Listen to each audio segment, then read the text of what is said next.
They thought she was just a confused old lady who wandered into the wrong place.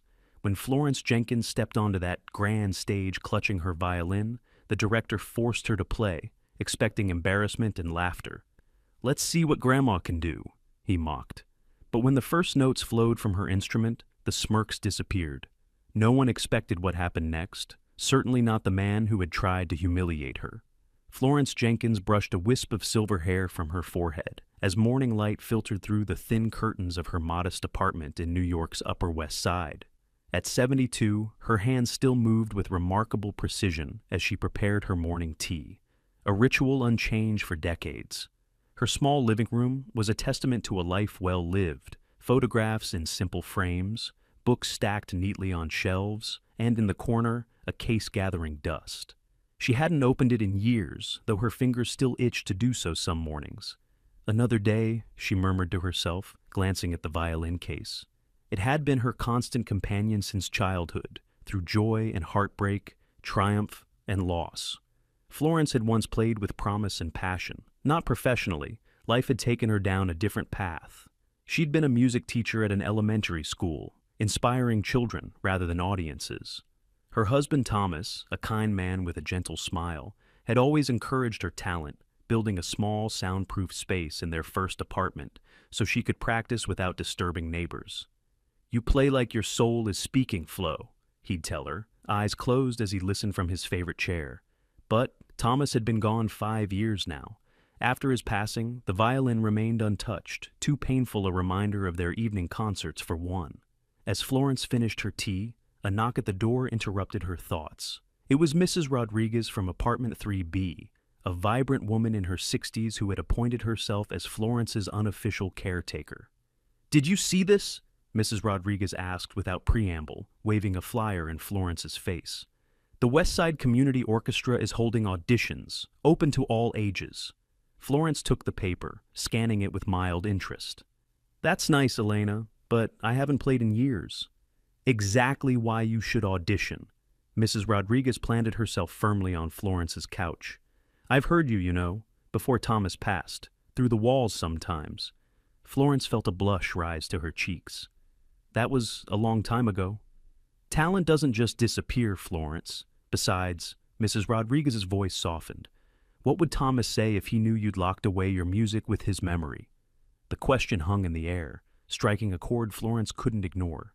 Later that afternoon, after Mrs. Rodriguez had left, with a promise to check back tomorrow, Florence found herself standing before the case.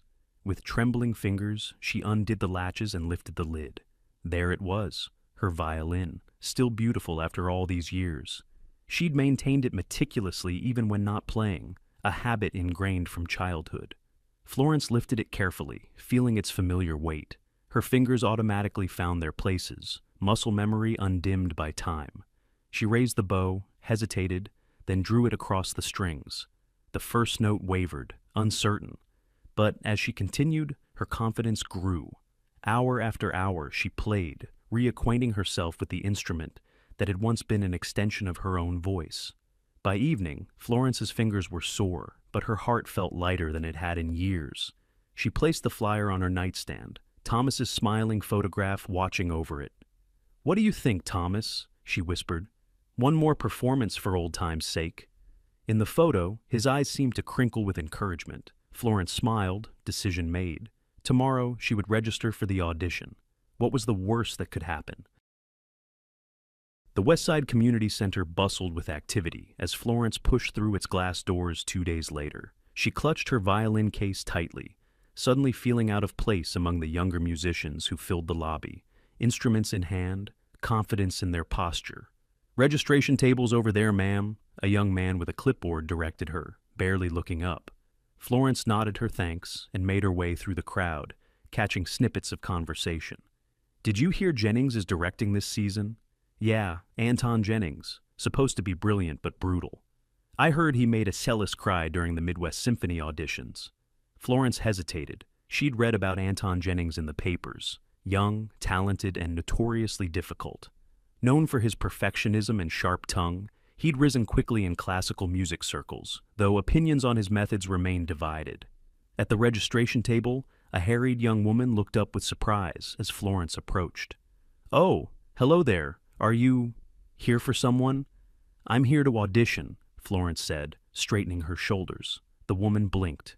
"For the orchestra? The senior citizen volunteer program is actually next week." "No, dear," Florence replied firmly. "For the violin section. I believe auditions are open to all ages?" "Well, yes, technically, but—" The woman's eyes darted to someone behind Florence. "Let me just check with our coordinator." As she hurried off, Florence felt a flush of embarrassment creep up her neck. Perhaps this had been a mistake. She was considering leaving when a voice behind her made her turn.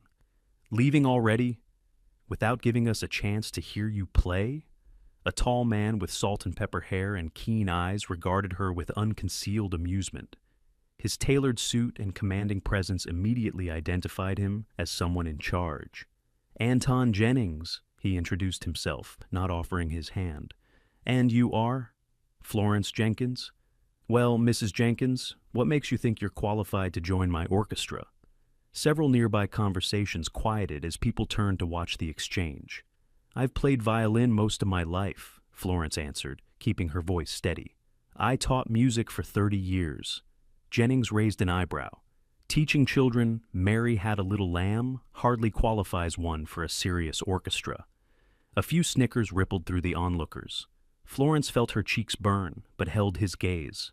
"I believe the flyer said auditions were open to all." "Indeed it did.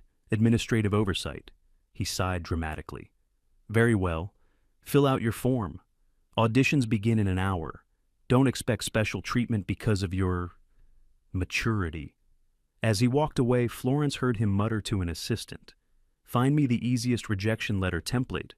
An hour later, Florence sat in the auditorium, clutching her violin case. She watched younger musicians perform their pieces, most playing with technical precision, if not passion. Jennings' face remained impassive throughout, occasionally making notes or whispering to the other judges. When a young man finished a technically perfect but emotionally vacant rendition of Bach, Jennings merely nodded and called the next name. "Florence Jenkins!" The room quieted as Florence made her way to the stage. She could feel the stares, hear the whispers. As she took her position, Jennings leaned forward with an exaggerated interest. "What will you be playing for us today, Mrs. Jenkins?" "Tchaikovsky's Violin Concerto in D major, first movement," she replied. Jennings couldn't hide his surprise, quickly masked with skepticism. An ambitious choice. Perhaps something simpler would be more appropriate? Florence unwrapped her violin from its cloth. "This is what I've prepared." "Very well." He leaned back, a small smirk playing at his lips. "Whenever you're ready." Florence positioned her violin, took a deep breath, and began to play. The first few notes emerged hesitantly, her fingers finding their way back to a piece she'd once loved. It wasn't perfect. Years of disuse had taken their toll on her technique. But as she continued, something of her former skill returned. When she finished, there was a moment of silence before Jennings cleared his throat. "Well, Mrs. Jenkins, that was better than expected, but I'm afraid not quite what we're looking for." His verdict stung, but Florence nodded and packed away her violin with dignity. As she left the stage, a young violinist caught her eye and gave her a small, encouraging smile. Outside, a spring shower had begun, matching Florence's mood. She'd known it was a long shot, but disappointment still weighed heavily. As she turned up her collar against the rain, a voice called after her. "Mrs. Jenkins, wait!" It was the young violinist from before, running toward her with an umbrella. "I'm Sophie. I thought you played beautifully." Florence smiled, touched by the unexpected kindness. "Thank you, dear. That means a lot. Mr. Jennings is difficult. You shouldn't take it personally." "I've faced tougher critics in my day," Florence replied, thinking of her first-grade students. "There's another opportunity," Sophie said hesitantly. "A benefit concert this weekend. It's not the orchestra, but they're still looking for performers." Florence considered this, rain pattering on the umbrella above them. Perhaps one rejection didn't have to be the end of her musical rebirth. "Tell me more," she said. The Grand Harmony Theater stood like a testament to old New York, its ornate facade a stark contrast to the steel and glass skyscrapers surrounding it. As Florence climbed the steps 3 days later, The weight of her violin case felt heavier than usual. Sophie's encouragement had led her here, to what the young woman had described as a showcase for diverse musical talent. Inside, the theater was even more impressive. Red velvet seats, golden embellishments, and a ceiling painted with classical scenes. Despite its grandeur, it was only half filled with people, mostly musicians preparing their instruments or reviewing sheet music. "Florence, you came!" Sophie hurried over, her face bright with excitement. "I wasn't sure you would." "I almost didn't," Florence admitted, "but your enthusiasm was rather convincing." Sophie laughed. "Come on, let me introduce you to the organizer."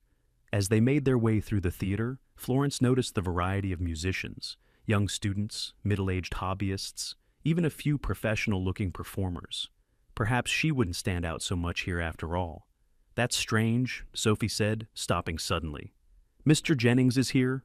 Florence followed her gaze, and indeed, there was Anton Jennings, engaged in animated conversation with a well-dressed woman. He looked entirely at home, gesturing grandly as he spoke. "Why is that strange?" Florence asked. "He never attends community events like this. Says they're beneath his standard." Sophie frowned. "And he's talking to Diana Fraser. She's on the board of several arts foundations." Before Florence could respond, Jennings spotted them. His eyebrows shot up in surprise, then lowered in what appeared to be annoyance. He excused himself from his conversation and made his way over. "Miss Chen," he acknowledged Sophie with a nod, then turned to Florence. "Mrs. Jenkins, what an unexpected surprise." "Mr. Jennings," Florence nodded politely. "I could say the same. I was simply offering some professional guidance to the organizers." His smile didn't reach his eyes. "What brings you here?" "I'm performing," Florence said simply. "Are you indeed?"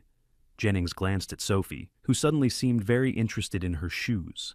"How enterprising of you." At that moment, the woman he'd been speaking with approached. "Anton, aren't you going to introduce me to your friends?" "Hardly friends, Diana. This is Sophie Chen, one of our orchestra violinists, and Mrs. Jenkins, who recently auditioned." Diana Fraser extended her hand to Florence. "Pleasure to meet you. Are you performing today?" "Yes, Tchaikovsky's Violin Concerto." "Wonderful," Diana exclaimed. "I'm especially interested in seeing older performers participate. It's the whole point of this benefit, breaking stereotypes in classical music." Jennings cleared his throat. "Yes, well, speaking of the benefit, I should introduce you to the other board members, Diana." He steered her away, throwing a pointed glance back at Sophie. Once they were out of earshot, Sophie exhaled loudly. "I'm so sorry, Florence. I had no idea he'd be here."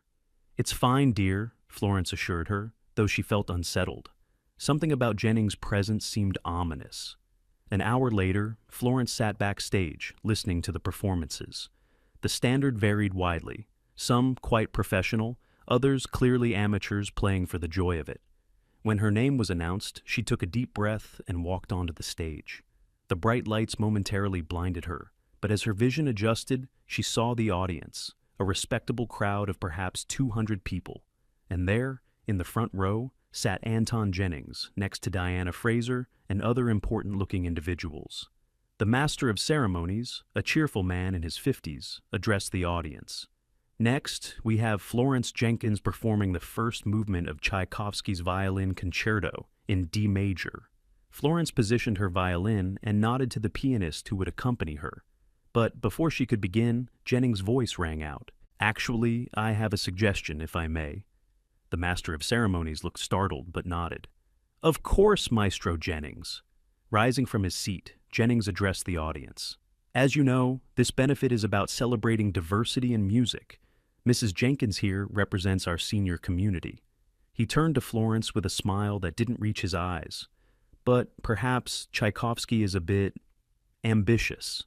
Why not something more accessible to demonstrate that music is for everyone?" Murmurs rippled through the audience. Florence stood frozen, violin half raised. "I propose," Jennings continued, "that Mrs. Jenkins play something simpler, something to show that age is no barrier to participation in music. Perhaps Twinkle, Twinkle, Little Star?" A few uncomfortable laughs sounded from the audience.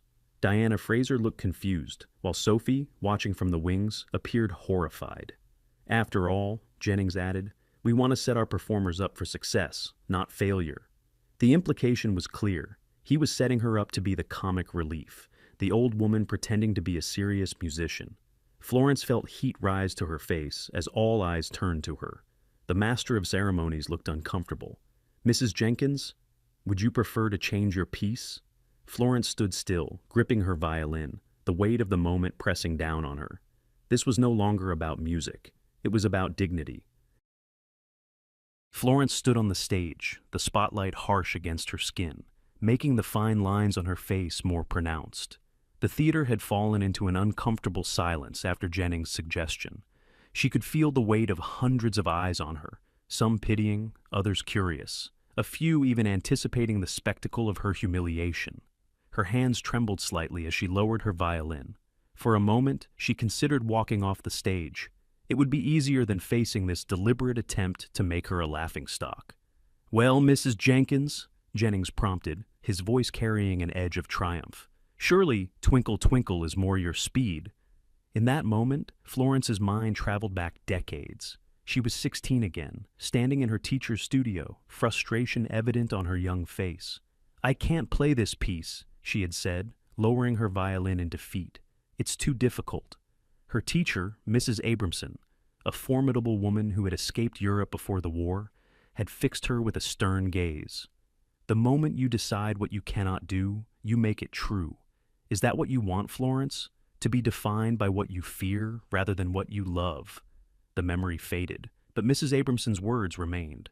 Florence looked out at the audience, at Jennings' smug expression, at Diana Fraser's confusion, at the uncomfortable shifting of strangers who had come to hear music, not witness cruelty. Then her eyes found Sophie in the wings, the young woman who had believed in her when no one else had. And somehow, she felt Thomas there too, urging her forward as he always had. Florence straightened her shoulders, her grip on the violin tightening with renewed purpose. She was 72 years old. She had taught hundreds of children to love music. She had played through grief and joy. She had lived through loss that would have broken a lesser spirit. She was not going to let this man define her. "I will be playing Tchaikovsky's Violin Concerto in D major," she announced, her voice stronger than it had been in years. "As planned?" Jennings' smile faltered. "Mrs. Jenkins, I really think—" "I did not ask what you think, Mr. Jennings," Florence interrupted, shocking herself with her boldness. "I came here to play Tchaikovsky, and that is what I shall do." A ripple of surprise murmurs ran through the audience. Someone in the back actually applauded. Diana Fraser leaned away from Jennings, her expression thoughtful.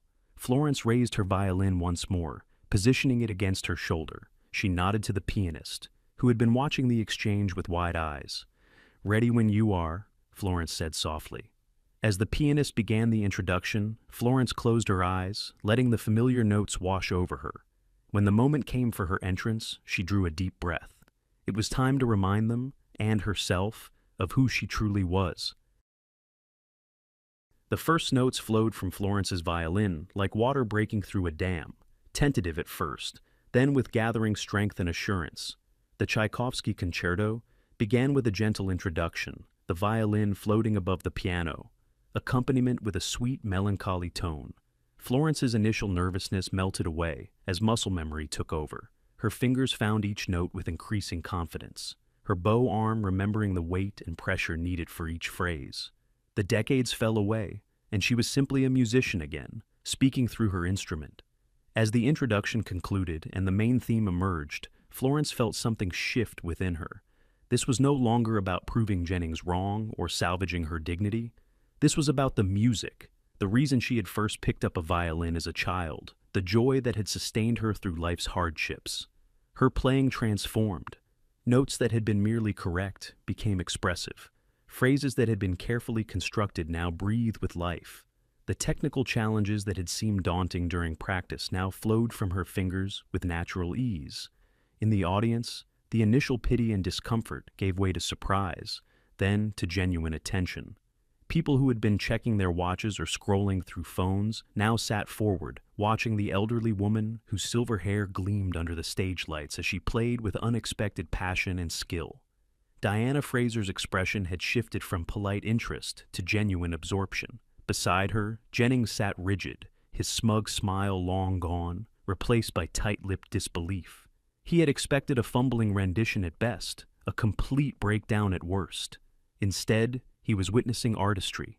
As the first movement progressed to its more technically demanding sections, Florence's playing only grew more assured. Her bow danced across the strings in the rapid passages, her left hand executing the complex fingerwork with precision that belied her age.